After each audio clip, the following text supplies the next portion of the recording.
Una hian first MAP ground khelmu la kan mega kan muang hian Mizoram Premier League le Day football tournament lo turin buat sina Mizoram Police in ya kan todo ni an team en kol tu te hi ati pa thata kan ni ya an sheding Serbia sate sara sang te oma sali ne te Serbia sei mani ya Bethlehem Vental Central WM footballa final lupu tu han ya tin Mizoram coach sa chuan trophy join him darpola ni ya tin ki kan buang hian training an nei mega an khelmol su kan lu don ani chuan in tay lo ma lo thu ba chi bai karon theng chi hei idam em dabe sali ne hian in enge ni tun ai day le MPL an chu an team balance sum tu te an in buat sedan te han soi se thome thei topin kan in buat saya kan ama saberin kan pute chu ga hi lom thu kan soi ma sanga hemi practice tur hian in hei kan puten hun thatak min pe a thei top kan chua jing tin he kan practice taf takin kan practice kan tun tum chu kan tang khop mai champion po kan tuma kan players tharte pali panga kan nei nuala hengte po hian min ron bela be se chu kan nei sang khop mai kan pelonga in khelai khan ti mai tiang Mizoram Police tang khan in tangan trophy te poilo la veto karinga ala kala veto ti mai achianga khalai khan in eng ikhel hun chunga I trophy lak I champion pining chu eng hun ngen nuam ti ber nia hun sang kha kan ne kan in khelai khan nia champion te chu kan han nei ve nuala BSNL cup kan champion kha alo man te po kha tam ve ang renga nuai rukni ka hria khati hun lai khan khang kan champion kha anuam khati de ber chu dianga trophy po kha akas prize po kha tama khati hun lai khan kan pu te po khan loma khami BSNL kan champion putriala hawa kan champion kha nuam pol tak chu ni chuanin police ini hun chung ti mai teng tuel service mek ta khami khela angai om chung khan hasatam ta po in ringa chuan chupi pi ma chuanin khami Mizoram Police bi kan zo chenga I khelpui teammate a han tunga khelpui nuami ti ber damlai thu mol to polong liam to hata I players zu ding chu ti mai teng han zo ve ruan che nia kan khelpui tama players te hi ni an khelpui hin nuam tlang pui loma thian te kanin apoi mo bera chon I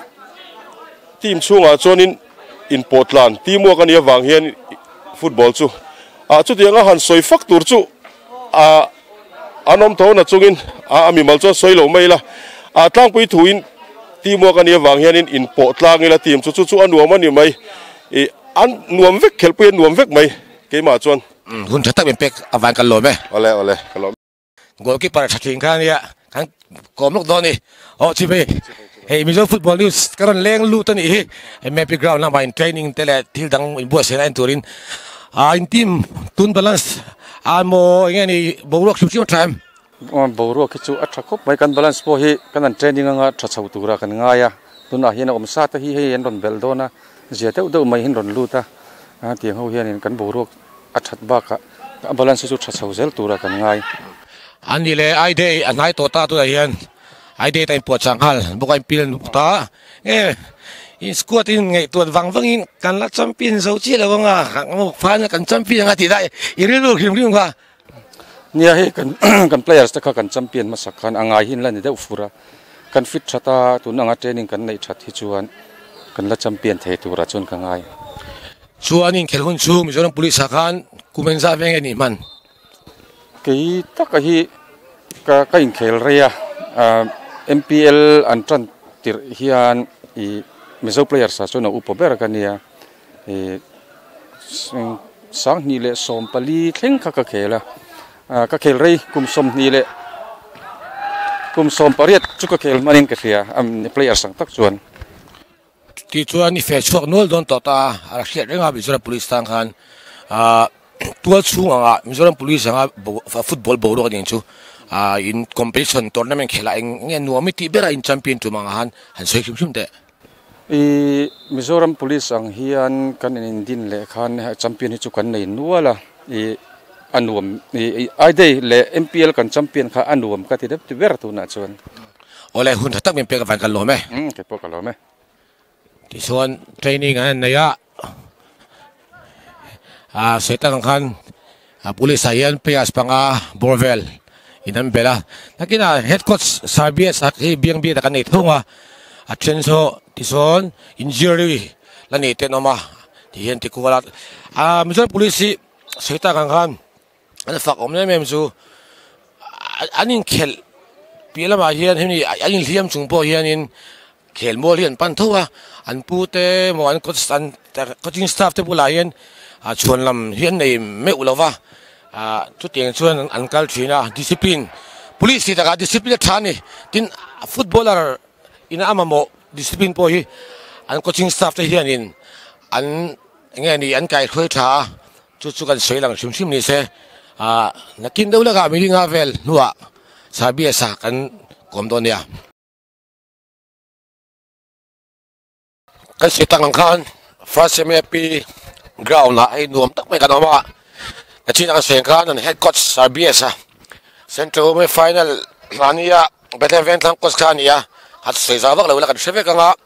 tinai I day champion team Mizoram police yan ni meka I day in buas sete MPL in buas sete leman zolan zo dona ni pubi si baila ai tukin singa Mizoram football news so karon lenga tun season kalai so kitia akal turhi ai player second buang yan hanoi velela an phur tale me I day biga kalukila I day champion line ne tuna yan head trophy champion no mo hi hum lenge into em tume hemi kan sia wangin in buat se na po tha tin fitness kan wara man lai kan hun lai le kan malam hun lai kan pute hun lai ang dabin fitness si tun tum biak chu kan tin na sakhom me tu da kan hey asetang kan anin buat se tha ti siat ngai players tu Mizoram police lak thara khan amei bel boka kamilan soy success tu tegen niya insang Mizoram police team on join thar daga tin civil player hitula hin alok kolem di temen chang se thome tun bi ga jo civil bi kan kol to lowa police hian bi pasari vel sport quota le azi general line train at khel thinong kha kanan dapat tu na in trial kan kalpui mek alak tak chu kan la lo football pilaman pelo nga namai team simsimi hai tian in pute wangani bokanga sponsor lamte hi in muthave thine Mizoram police kan mus thathina tungkum bi chu hei sponsor lampang hi kan la zong mek kan la mulo tun tuma chon ai zol dolian ho te Mizoram dolian ga Mizoram police ngai event chi ni han sponsor te u ti ka kan sei te sak chu nga tuan ni le MPL nen choni in angdo reng thona thoina in bua se ga chu tun season simsiwa hian nangma squad kan sitanga aron chabelta idin muntur itim din muntur iswang tol lok to karinga final hi khenring em ringe achan chu kan structure hi tu na hian eng ma kan la zir lo wa hian kan naw te hian structure hi laman don lo wa structure hi kan la khoi lo simsima tun ka le lami chuan khoi man chu kan tuma ama chu an man thiam mai ka ring achan chu kanang khem khel sina po tin kan lak thara te hi lamai mai kan ni lawa position tina an lo thakop mai tun bi ka chon sabia sahi setang kan Mizoram football khovela chon amhinga dai to don lawa ama hian an soi se ke ni soi ai chon fi ka renga Mizoram tu sung trophy I chu a choi kim no vek lang ti to mai tayang tiang khom chu ja hey asel ta si halenga ka guna soi ni ti mai tiang ti chon han soi again eng trophy fing e choi to ma tang ngen chu coach ni na angim football khelai du thurin ta se ben soi sak sim du ta se football khelai tang te se tan tap ni da ka choi nem do ni Mizoram ma ngat pan chuan 95 tang han go ti ka chuka Dynamo club te Marana club ate ka chuka ta hian best player sim hi voi som ni panga ka la to wa go ti bi ka chuan ai zola ta chuan soi tam lewila I kala ne mani tin sa ni so pasari khan Mizoram police first place point khat chen mu wangin minang lo ta min ruat ta chui ma che jam betlem veng thangi final ka lo thlen pui do BVT chuan chumi tum chuan police semi ka lu pui chuan point khat atanga semi ka lu pui chuan coach of the year min thanga MPL coach of the year tun thangin a bul le top kalani a top tu ma than nan lom chuang lo ama chu chu soi the lam dang le kan soi lang mai ni se tin woi me hi ka captain na noya voi voi khat kan champion a voi ni final kan chak lawa tin ka coach na nuaya azon in voi thum kan champion a nes ka pa voi khat ka champion pui bok am ver sim sim chu voi nga kema telin voi nga ka champion pui ni chu ka coach na nen chuan ai day super cup MPL le Mizoram ina kan voi khat champion a all India police beat pa janga kan khel hun lai po kan la champion lo na ni kum ma sa ha kan champion bok a champion theina zong zong chu ka hui ve ve kan ni chu tournament zong zong chu a pui khop mai players ni piala ba coach sintian lu chawa a khatizat hlotlin na an nei chun se tin kan peng le lokanga khami ain bua se dan ka chu a soi to wa I tien policy an practice ta ami hian in zona so theni an duty ve nga em ti ten va all on veten ti chun chuba in now te chan na lam ni lovin engi headlight in administration borok in soi the chin pu te so again ni chin awmanga dangwa soi the chin po ma itti in now te chun chim chim kan soi chim chim te ole policy football ngor kan ni lo ti kha ministry sakula chan chu police kan dia force kan dia duty tur kan dia kan na nia to all India police beat kan ho tang khan hemi tournament boruak claim alo zau deu bok nen kan duty charchara treasury bazar boite nge bo pu te khulam pang central lamtang rong kal tiang renga te le em kong zo tiang reng boy ben tiang renga tai chuan kan duty vereng kan all big lo achi nge chuan thil pakhat rem sang la lokila ani hi mizomi puite kan hriat nula chuanom tak me kan football a sindi pa khani to sindi om silawa an khelin chu a ramdanga oma chumi an khel na te chanchin le afanu tuna lotlin na te po hian lom thu se tu te po nei garinga a du sak tu te po lo nei the takin khalai afanu chungchang kha toite a mina se sak se ro bun tana te le li ka khel me te atlap khel me te tikha mi puiten kan hriat sak kari kan zot belange sindi remru pui kol ni hi